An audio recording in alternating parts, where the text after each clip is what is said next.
Hello अस्सलाम वालेकुम friend, welcome to cooking speech. आज हम आपके साथ करेले गोश्त की रेसिपी शेयर करेंगे।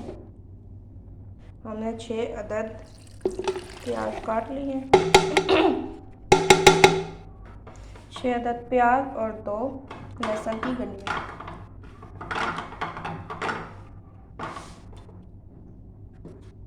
अब हम इसमें 4 अदद टमाटर ऐड करेंगे। ये अब हम इसमें मसाले ऐड कर लेंगे। 1 चम्मच हमने हल्दी, 1 चम्मच हमने नमक लिया, 1 चम्मच लाल मिर्च, 1 चम्मच हमने गरम मसाला और 1 चम्मच हमने सूखा धनिया लिया। अब हम इसको गोश्त में डाल देंगे और 2 गिलास पानी डाल के हम प्रेशर कुकर बंद कर देंगे 15 मिनट तक। अब हम करेले में नमक ऐड कर देंगे और अच्छी तरह से मिक्स करेंगे ताकि जब हम ये पकाएँ तो करेले ना हो। अच्छी तरह से हम इसको मिक्स करेंगे। 5 मिनट तक हम इसको नमक लगा के छोड़ देंगे ताकि करेले अपना पानी छोड़ दें। फिर हम अच्छी तरह से इसको धो लेंगे। अब हम करेलों से अच्छी तरह से पानी निकाल लेंगे। इनका कड़वा पानी कौन सा पानी होता है।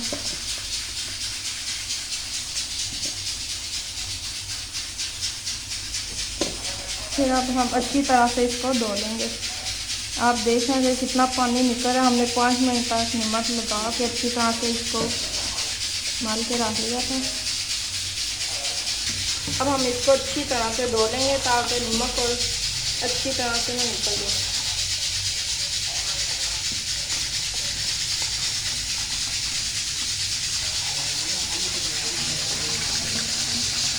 अब हम इसको धो के और अच्छी तरह से फ्राई कर लेंगे। आप देख रहे हैं कि हमारा घी गर्म हो चुका। अब हम इसमें करेले ऐड कर देंगे।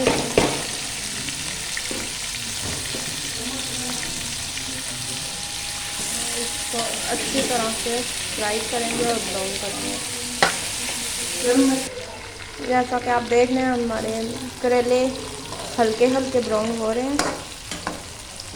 अब हम इसको और ब्राउन करेंगे।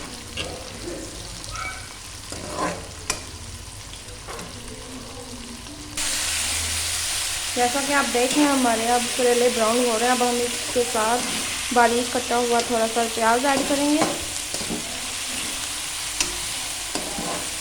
ताकि इसमें प्याज का भी जायका करेलों में आएगा और बहुत ही टेस्टी आएगा।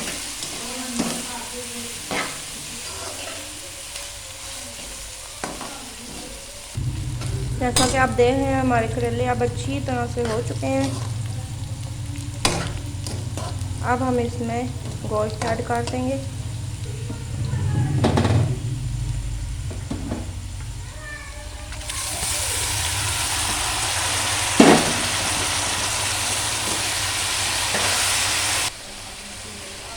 हमने इसमें गोश्त ऐड कर लिया। अब हम अच्छी तरह से 5 से 6 मिनट तक इसको अच्छी तरह से भून लेंगे।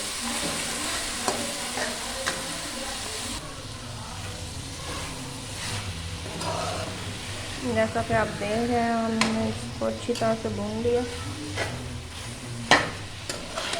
अभी हमारा मसाला अच्छी तरह से मिक्स नहीं हुआ। अब हम इसको थोड़ी देर के लिए और भून लेंगे।